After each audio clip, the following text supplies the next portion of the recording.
morning and welcome. I am joined this morning by the Office Manager of the Commissioner for the Unemployment Insurance Fund, Mr. Tshiamo Molema. Good morning to you, sir. Are you well? Morning, Jaco. I'm well. How are you? I'm very well, thank you. It's really great to have you this morning. I appreciate and value your time, and I'm looking forward to having a great discussion with you regarding UIF and how you have been helping all members of society in South Africa. My first question, Mr. Molema, is when can we start to prepare ourselves for claims for the month of May? Thank you, Jaco. For the month of May, we'll just issue the communication in the next 3 days or so to all the media platforms on what will be the process for the May application, and then what employers need to do.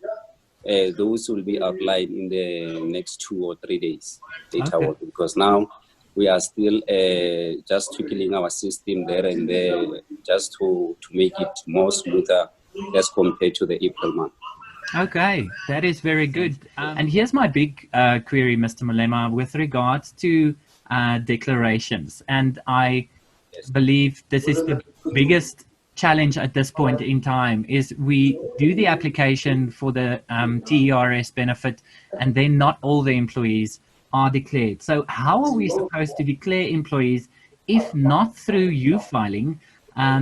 Because we've run sometimes into the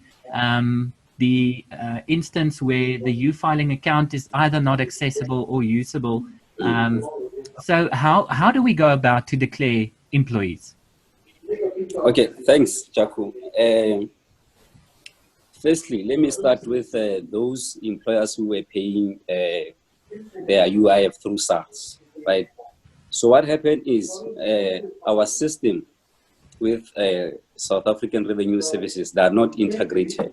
Okay. Meaning, as you are increasing your establishment as an employer, yes, now we'll still have the information of when you started the business, right?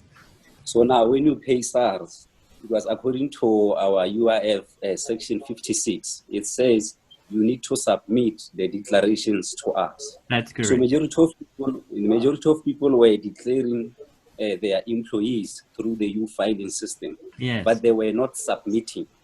There are two different issues. They were not submitting. But what we did as a fund, we had a conversation with the South African Revenue Services, where we had about 400,000 employees that could not found on the system, and employers were saying, but we've been paying the UIF through SARS. That's correct. So we engage with SARS, send them the file of the 400,000. Just to confirm, so that we can speed up the process. Just to confirm, to say, can they link this particular employee to the company? Good. Right?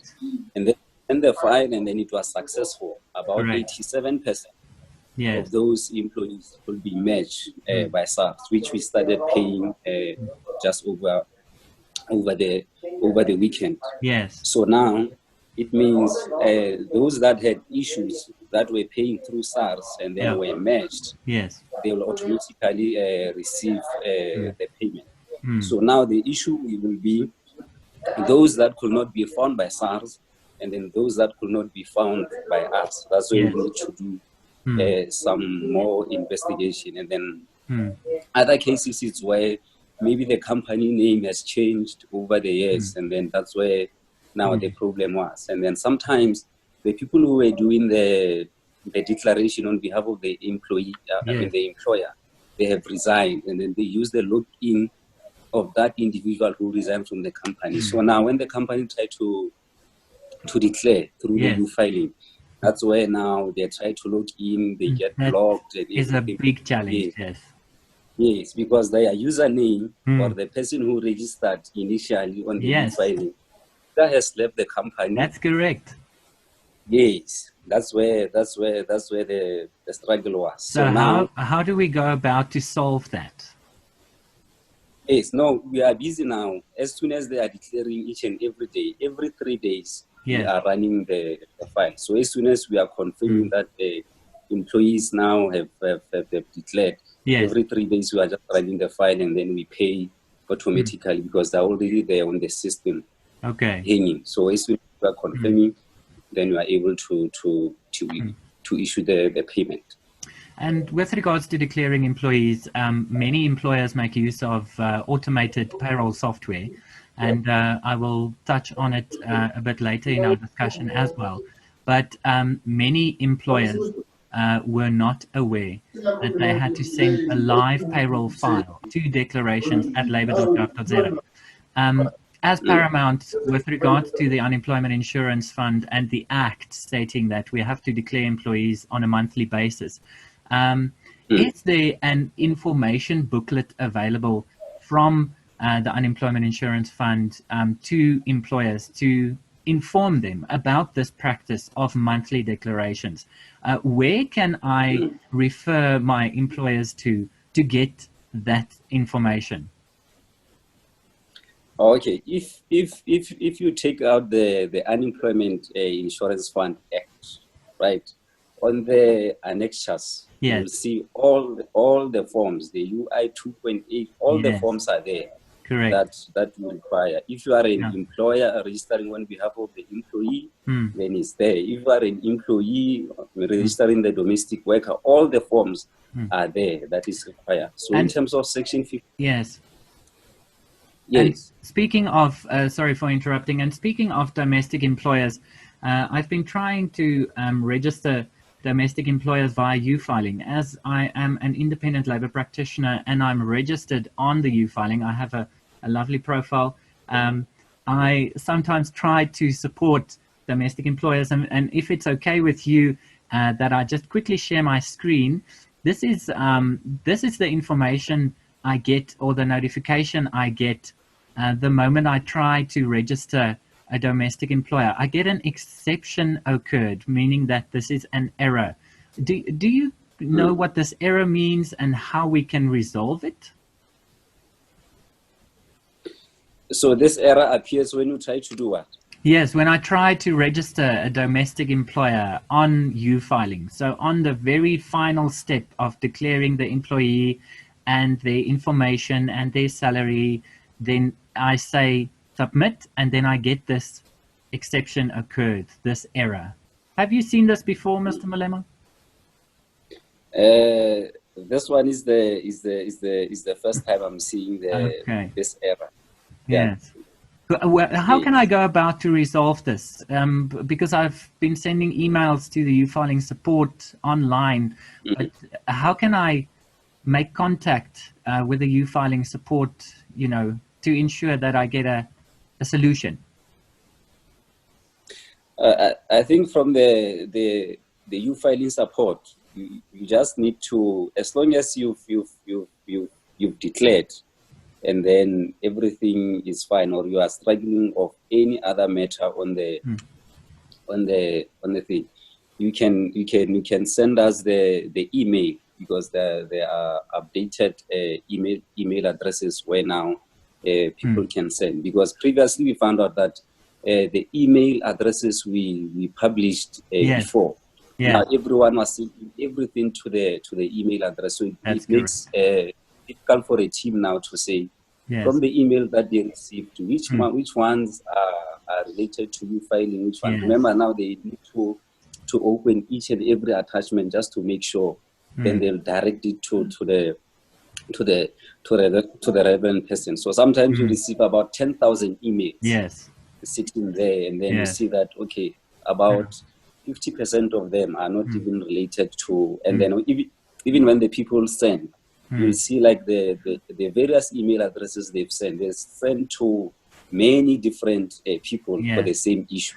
How so now when I try to sorry. Yes. So when people now try to address, they don't know whether this particular issue has been resolved or. How can we streamline this communication in the future? How can we ensure, that there's definite communication. In my career, I'm a part-time lecturer as well, and I teach my BCom HR first-year students about the tripartite relationship. This is the relationship between government, as represented by the state, the employer, and the employee. So those three form part of the tripartite relationship. But how can we, moving forward, enhance our relationship between the Department of Labor, or UIF, the employer, and SARS? Because we submit our UIF contributions to SARS, but how can we ensure that this communication, as this example you gave about the email addresses receiving 10,000 emails, where can employers send their emails to the department and to the fund, and then ensure that they will get a response? So it's sort of an enhancement of communication. Yes, part of the enhancing communication. Remember when I started, I said our systems are not integrated with the one for South African That's correct. revenue services. So one of the talks currently going on is that part, so that when you pay, when you submit your EMP2, and then it updates our system automatically as well, so that on a monthly basis, or maybe on a six monthly basis, we know that our information it does correspond with the SARS one. But the other one was remember when the TERS started, right? We had our call center, which was a toll-free number for that. And then that toll-free number, it was specifically for COVID related purposes, right? Where now everyone who's struggling to apply for COVID, the compliance and everything. So everyone now was going through that route of the toll-free number. The maternities, the retrenchment benefits, everyone was phoning. And then this was just an emergency for us, because it's the service provider trying to assist. Now we are training those agents in relation to COVID. Now, it means now, as time goes by, you need now to also try and tell them to say, this is how is it, because they don't understand the normal process of the UI. No, they don't. So one of the things that we determined was that how can we reduce the flux in our call center? Firstly, we checked what are the queries people querying about, right? The people were querying about their statuses of the claims of the COVID, right? The second issue was that employees also will just call to say, am I paid? I've been paid less and everything. So regarding with those two now, we enhance our system where now the employer, after logging in, you can see the status of your application. Yes, of the application. And then also we publish the companies that have applied and then paid. We've made it available on our system, and also we've put an icon also on our online platform, just for individual to see. Yes. By putting in your ID number, then you'll see how much UIF has paid you, or maybe you haven't yet been paid. And then that thing has worked quite very well, because now last week, remember we received about 70,000 plus minus of calls per day. Yeah, from last week now, the average waiting period was about 4 minutes, plus minus 4 minutes, as compared to previously where we had to wait about 15 to 20 minutes. That's so one of the things that improvement, some of the things that we are trying to give those guys at the call center the access to the system, so that when you call the toll-free number, then the person can just log into the U-filing and then just take you through to say, okay, this is the process, this is where you are stuck, this is how you need to unlock, because this is so sorry, if I understand correctly, your call center agent now has access to your U-filing account with your UIF reference number. Is that correct? Firstly, we gave them the we are in a process of giving them this one for COVID first. Yes, yes. Where now, because now people are struggling for the COVID. For the declaration. But now as time goes, but remember we are analyzing as and when now. We see now the problem is that also the number of the declaration part is starting to increase now. Yes. Too much, because now we've got about 500,000 employees that could not be found on the system, and then the problem is that the declaration. So now we are working on that solution to say what can we do quickly so that these people can be declared.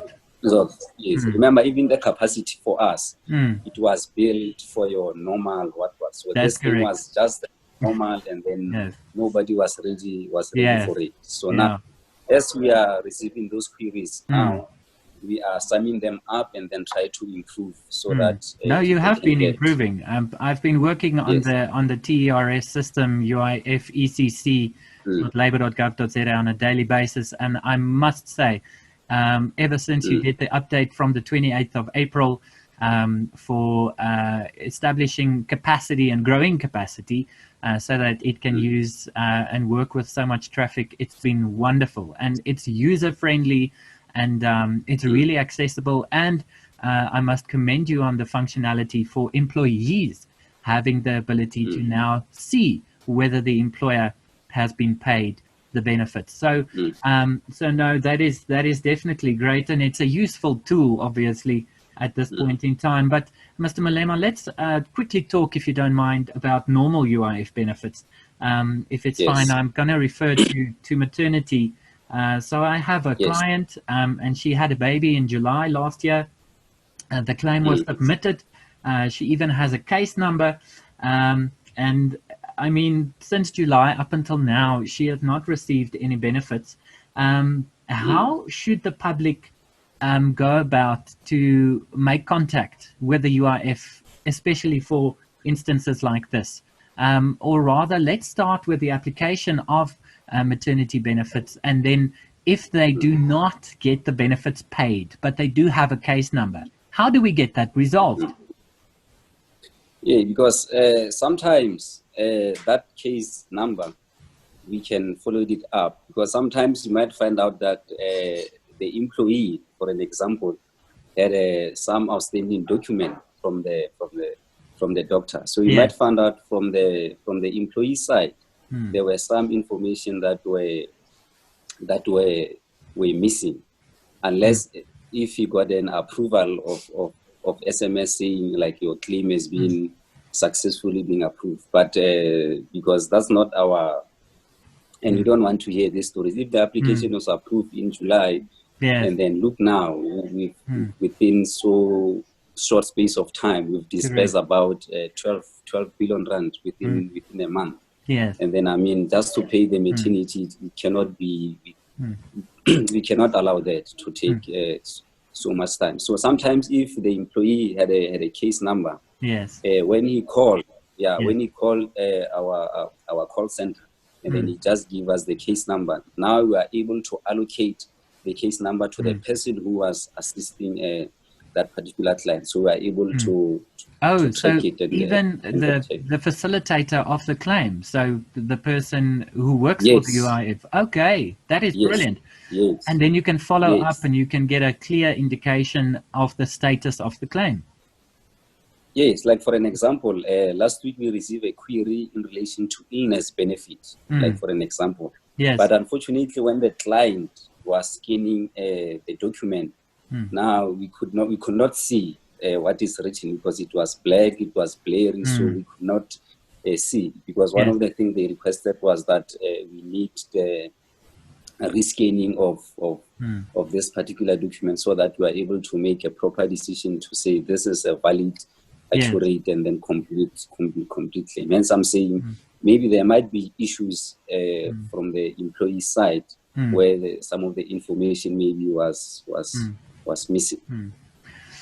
So also during this time, Mr. Molema, we will now gradually, unfortunately, we will see an escalation in Section 189 retrenchments being in place. So many employers are now suffering in terms of turnover and generating money and income, and thus they have to let go some of their staff.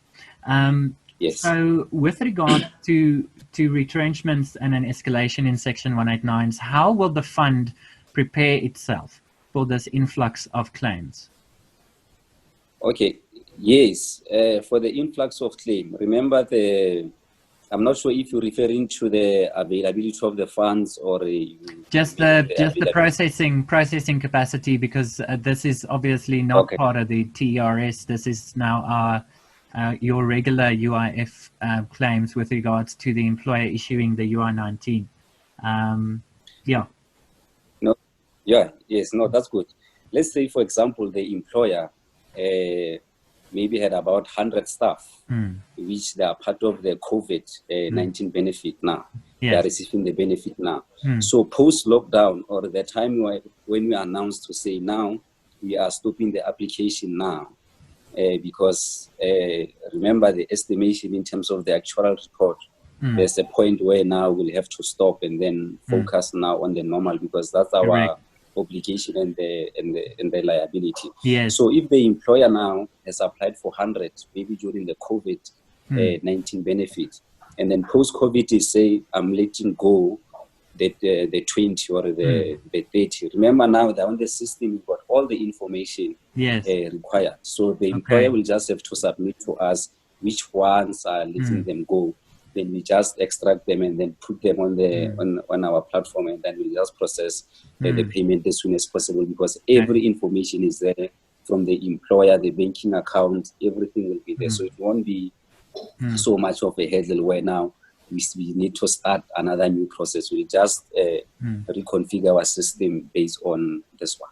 Okay. Yeah. So it's actually a benefit then for having this process of TERS claims, having all the information of the employees readily available. In your professional opinion, Mr. Molema, with regards to retrenchment, what alternatives would you suggest or propose as opposed to retrenchments? What else can the employer rather consider, and how can the fund support them in that? Oh, okay. Before this lockdown, we had in terms of the Section 5D, in terms of the Amendment Act. Yes. Is the refinancing of the contributors back into the labor market. So we had already that scheme available for employers. Yes. Where employers will need to apply through CCMA, and then where they will just do all the groundwork, the financial sustainability, the business case, just to prove to say for this particular period, I'll just be focusing on the revamping the business. But after, because that scheme is valid for 3 to 6 months, where now we are able to assist you pay the salaries while you are still gearing up back to full production. So, but on the business case, the business needs to demonstrate to us to say, after assisting you after 6 months, you cannot retrench the people, because one of our mandate was for job preservation from the side of the UIF. So there is a budget available for those companies that will be struggling for quite a few period of time, but they'll have to demonstrate and then apply through the CCMA, because the process takes about 21 days just for the application to be approved and then receive the funds. So this one is your normal test. Now we've got the COVID-19. So that process is your normal test benefit as well. So it's almost the same thing. And it's already existing just before, because there are companies that we are still paying for the normal test now. Yes, it's the same. It's the same process. The one has a virus, and that's COVID, and the other one does not. Yes, that's it works the same. Lastly, Mr. Molema, I believe in my professional opinion that despite the COVID-19 crisis, we have an opportunity here. We have an opportunity on the table to, number one, enhance our communication between the fund and employers. Number two, we have an opportunity to guide and coach our employers in terms of UIF functionality, how to apply for benefits, how to declare my employees, and to understand the processes better. Do you agree? Yes, no, that's absolutely, you are correct, because now actually one of the things post this COVID-19, what we'll do is that we'll minimize the people to come to our labor centers and claim, because our drive now is just to pay the normal benefits post-COVID within 24 hours, because the struggle was that it was the declaration part. Correct. Where employers declared from SARS. So now, once that relationship is fine, and then there's an integration, now we've got all the updated people from our system. Yes. Now, when the employer or the employee come and claim for the normal benefits, so it will be easier because we'll have all the information updated. Now we just check to say, yes, this particular employee was declared in the last month, everything is up to date.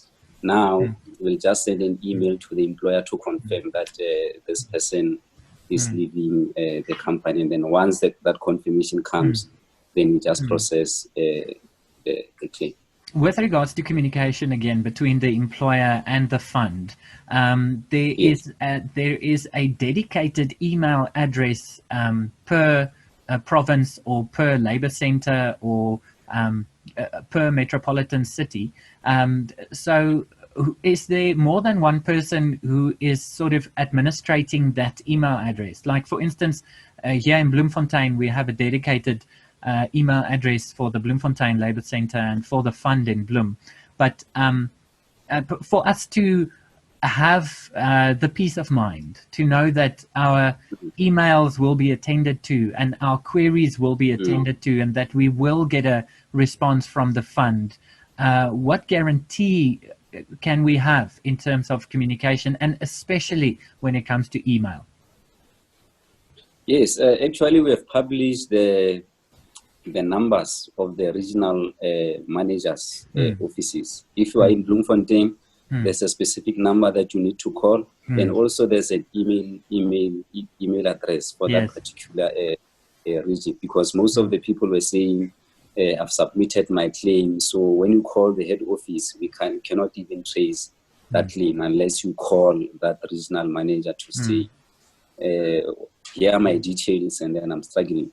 And also on that, we've put the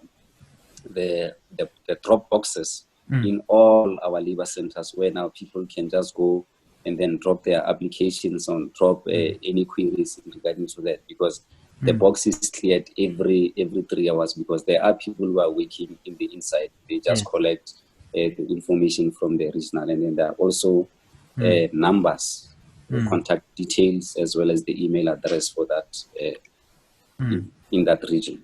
Yes. So we should then specifically focus on making contact with our regional office and then our regional manager. And if they don't immediately respond or respond within a sufficient time, we should just continue sending our queries up until we get a response, right? Yes, I think one of the things is just to put some monitoring mechanism in terms of that, to say today how many you've received, how many you've resolved, so that you are able to check if these people are attending to this particular claim. So we are continuing to build that, to say what a mechanism can be put in place, so that when people come and complain, now we are able to say, but in Bloemfontein, for an example, I mean, they receive about 10,000 in a day, and then on average, this is what is expected. They are expected to resolve at least so many per day, so that we are able to track also the progress in that regard. Okay, very good. Yes. And so, yes, we will keep in communication with our local labour centres. and then following up on our queries. Yes, Mr. Tshiamo Molema, I appreciate your time this morning. It's been really great to have a discussion with you. I want to wish you all the best with the work that you are doing, and also in the office of the Commissioner, Tebogo Maruping. And yes, thank you for ensuring that our members of society and our registered employees do get the benefit. I've been receiving wonderful messages from employees the moment they receive the benefits in their bank account. Sir, I cannot begin to explain to you how it feels to know that we are supporting a society in this very difficult time. So I want to wish you all the best with the work that you are doing. And yes, let's take hands when we are allowed to, and build on this relationship between the employer and the fund moving forward from here. Okay, thanks very much, and then for the invitation as well from your side. I really appreciate it. Though I'm hopeful that this information will reach as many people as possible, so that they can just become ease. And we are working very, very, very hard to try and resolve all the issues that our employees out there they are having, and then as well from our side as quickly as possible, just to make sure that they get this fund as soon as possible into their pockets. Yeah. Thank you very much, and I appreciate your time this morning, and I hope you have a lovely day. Thank you. All the best. Thank you, Jack.